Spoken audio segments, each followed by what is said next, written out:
Hi students, today we are going to solve our grade 8 exercise 6.5 and question number 1, 2 and 3 and 4. Uh, we complete our exercise 6.4 in previous lecture. So let's start. So in exercise 6.5 we will also do the factorization with the help of this formula. Formula is a square minus b square and its form is a plus b and a minus b. So we have to solve the exercise with the help of this formula. But before going to question 1, I'm going to explain first example. First we will explain the example and after that we will move on our question number 1. Our example is 25x square minus 64. What is in this questions basically ये questions भी हमें factorise करना है। Factorise करने के लिए हमें मालूम है कि हमें सबसे पहले देखना होता है कि इसका स्क्वायर कौन सा है और फिर उसको स्क्वायर फॉर्म में लाके, जैसे कि हमें क्वेश्चन अभी जो है हमारा फार्मूला फॉर्म में दिया हुआ है तो इसकी क्लोज्ड फॉर्म है, इसको हम इसकी एक्सपेंडेड फॉर्म में करेंगे। तो सबसे पहले यहाँ पे हमें जो भी कोएफिशिएंट्स दिए हुए हैं तो हम उसको देखेंगे। नंबर जो हमें दिया हुआ है 25x स्क्वायर माइनस 64, तो हमें मालूम है कि 25 का जो स्क्वायर होता है वो क्या होता है। लेकिन जिन स्टूडेंट्स को नहीं मालूम होगा वो क्या करेंगे, तो ऐसी सूरत में वैसे जितनी भी हमने एक्सरसाइज जो चैप्टर 6 है उसमें हमने जितना भी है वो सब के सब इसके स्क्वायर्स ही किए हैं।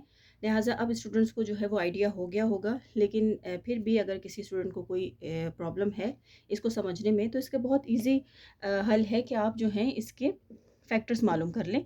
जो भी नंबर है आपको उसको मालूम करना है, आप उसके फैक्टर्स मालूम कर लें। तो यहाँ पे जो है अब हमेशा हम जो है वो प्राइम नंबर से देखते हैं, जैसे 2 से, तो लेकिन यहाँ पर अब देखें कि 5 है तो 2 से नहीं जाएगा। 3 के टेबल में पॉसिबिलिटी होती है तो करके देख लेते हैं, लेकिन 25 3 के टेबल में आता नहीं है, 4 में भी नहीं आता, तो 5 से चला जाएगा। तो 5 5 से 25 और 5 1 ज़ा 5। तो यहाँ पे देखिए यानी कि स्क्वायर का मतलब होता है कि जब हम एक ही नंबर को उसी नंबर से मल्टीप्लाई करें। अब यहाँ पे मैंने जब 5 को 5 से करूँगी तो 25 मिल जाएगा। तो इसका मतलब है कि हम अगर आपको मालूम करने हैं फैक्टर्स तो आप लोग जो है वो आपको इसका मालूम करना है, इसको फैक्टराइज करना है और इसका स्क्वायर मालूम करना है, तो आप इसके फैक्टर्स मालूम कर सकते हैं। तो ये तो थी एक्सप्लेनेशन कि आप लोगों को कैसे पता चलेगा कि इन नंबर्स को हम किस तरीके से, इनका क्या स्क्वायर होगा। छोटे नंबर्स हैं जैसे जैसे 25 है, 64, इनका तो मालूम है, लेकिन अगर कोई बड़ा नंबर आ जाएगा तो फिर आप किस तरह मालूम करेंगे, फिर आप उसको फैक्टराइज तरीके से उसको जो है उसके फैक्टर से मालूम करेंगे। तो चलिए हम इसको फर्दर सॉल्व करते हैं। अब मुझे मालूम हो गया है कि 25 जो है उसका 5 स्क्वायर है, उसका होल स्क्वायर माइनस, अब 64 का मालूम करना है। अब आप अगर इसी तरीके से ही मालूम करेंगे, अब 64 का किस तरीके से होगा, आपको ये भी मालूम है कि 64 का स्क्वायर होता है 8। तो इसका सिंपल तरीके हैं कि आप जैसे 2 को 2 से करूँगी तो 4, 3 को जो है वो 3 टाइम्स करूँगी तो 9, 4 को 2 टाइम्स करूँगी तो 16, इसी तरीके से 5 को करेंगे तो 25, 6 को करेंगे तो 36, इस तरीके से ये गोज़ ऑन होता रहेगा। ठीक है, हमें क्या चाहिए 64। तो चलो इसको मालूम करते हैं। जब मैं 8 को करूँगी 2 टाइम्स तो मेरे पास आ जाएगा 64। तो इसका मतलब है कि 8 इसका जो है वो स्क्वायर है। अब हमने सबसे पहले जो है ये फैक्टर्स मालूम कर, इसके जो है वो परफेक्ट स्क्वायर्स मालूम कर लिए हैं। अब हमने इसको करना है अपनी एक्सप्लेनेशन फॉर्म में।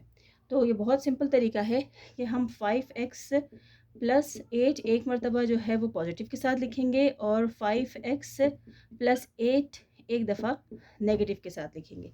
तो हमें जो है क्यों हमने यहाँ पे किया है, क्योंकि हमें ये फार्मूला यूज़ करना है, उन्होंने ये बात मेंशन की हुई है। तो यही हमारा आंसर है। तो ये तो थी एग्जाम्पल। तो चलिए अब क्वेश्चन की तरफ चलते हैं और मैं जो है वो ये वाला टेबल यहीं पे लिखे रहने देती हूँ। हो सकता है मुझे किसी क्वेश्चन में ये काम आ जाए। तो क्वेश्चन नंबर 1 है हमारा, आई होप कि आप लोगों को नज़र आ रहा होगा। क्वेश्चन नंबर 1 है 9 माइनस एक्स स्क्वायर। तो अब यहाँ पर हमें देखना है कि 9 का जो है वो परफेक्ट स्क्वायर क्या है, 3 है। तो मुझे मालूम है, मैं यहाँ पे लिख लेती हूँ 3 का होल स्क्वायर माइनस एक्स का होल स्क्वायर। अब यहाँ पे लिखूँगी अकॉर्डिंग टू फार्मूला। तो अकॉर्डिंग टू फार्मूला क्या है, अकॉर्डिंग टू फार्मूला तो फार्मूला है हमारा ए स्क्वायर माइनस बी स्क्वायर। अब इसको एक्सपेंडेड फॉर्म है इसकी ए प्लस बी और ए माइनस बी।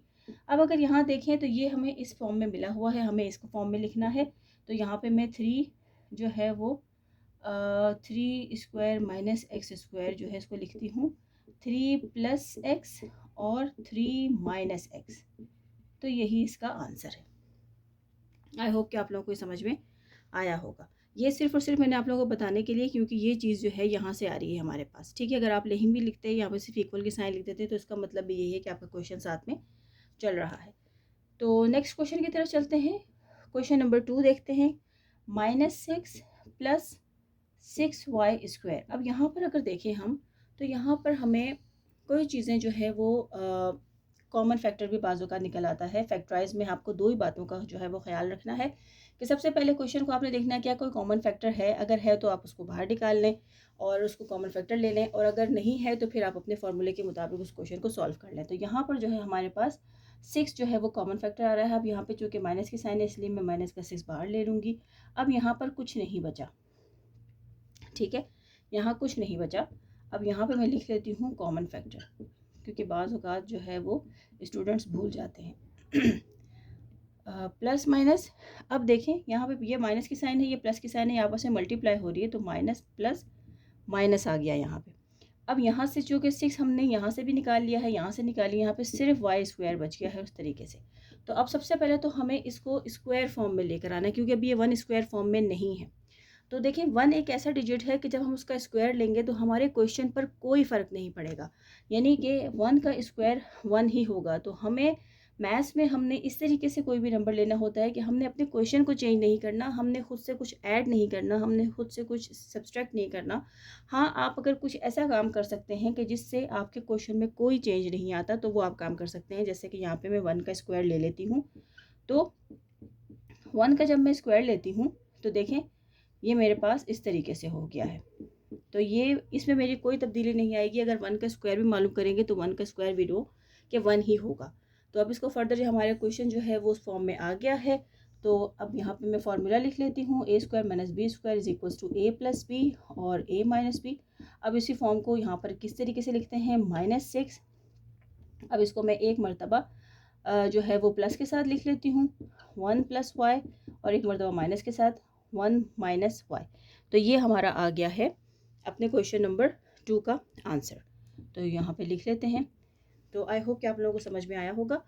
अब नेक्स्ट क्वेश्चन की तरफ चलते हैं।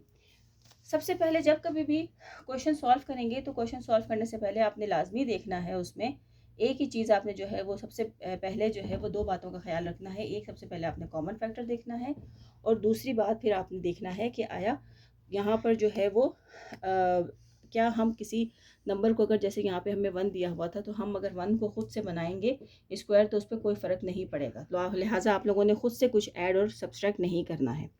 क्वेश्चन नंबर 3 पे चलते हैं। क्वेश्चन नंबर 3 है 16x² y² और -25a² and I think it is x, this is not a, x² और y²।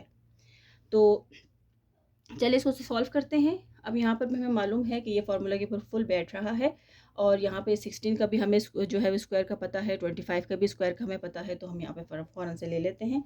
लेकिन इससे पहले भी यहाँ पे देख लेते हैं कि कोई चीज़ है इस तरह की। अच्छा नहीं, ये है 16x² y² और यहाँ पर जो है वो a b है, यानी कि यहाँ पर हम कॉमन फैक्टर नहीं ले रहे। ये मेरे क्वेश्चन में जो यहाँ पर जो मैंने लिख लिया है, ठीक है। तो चलिए इसको स्टार्ट करते हैं अकॉर्डिंग टू फार्मूला। तो फार्मूला जो है यहाँ पे सबसे पहले इसका लेंगे 16 का, तो 16 का है x। अब अगर मैं यूं करके 4xy करके और इसका होल स्क्वायर ले लेती हूँ तो इस पर कोई फ़र्क नहीं पड़ेगा। ये स्क्वायर x के ऊपर भी है, ये स्क्वायर y पे भी है। इसी तरीके से 5 का a b करके ले लेती हूँ, तो इसका भी यही मकसद है। 5 को जब 5 टाइम करूँगी तो 25 आएगा, a को 2 से करूँगी तो यहाँ पर a की जो है 1 है, तो वो स्क्वायर हो जाएगा। तो इसको फर्दर सॉल्व करते हैं। फर्दर सॉल्व करने के लिए फार्मूले के मुताबिक है। अब यहाँ पे फार्मूला बन गया है, इसे क्लोज्ड फॉर्म में लिख लेते हैं। तो क्लोज्ड फॉर्म में आएगा 4xy + 5ab और यहाँ पर आएगा 4xy - 5ab। तो ये है हमारा आंसर। इस तरीके से क्वेश्चन नंबर 3 भी हम लोगों ने सॉल्व कर लिया है। आई होप कि आप लोगों को समझ में आया होगा। नेक्स्ट क्वेश्चन की तरफ चलते हैं, क्वेश्चन नंबर 4। अब क्वेश्चन नंबर 4 में हमें क्या कह रहे हैं, क्वेश्चन उतार लेती हूँ मैं।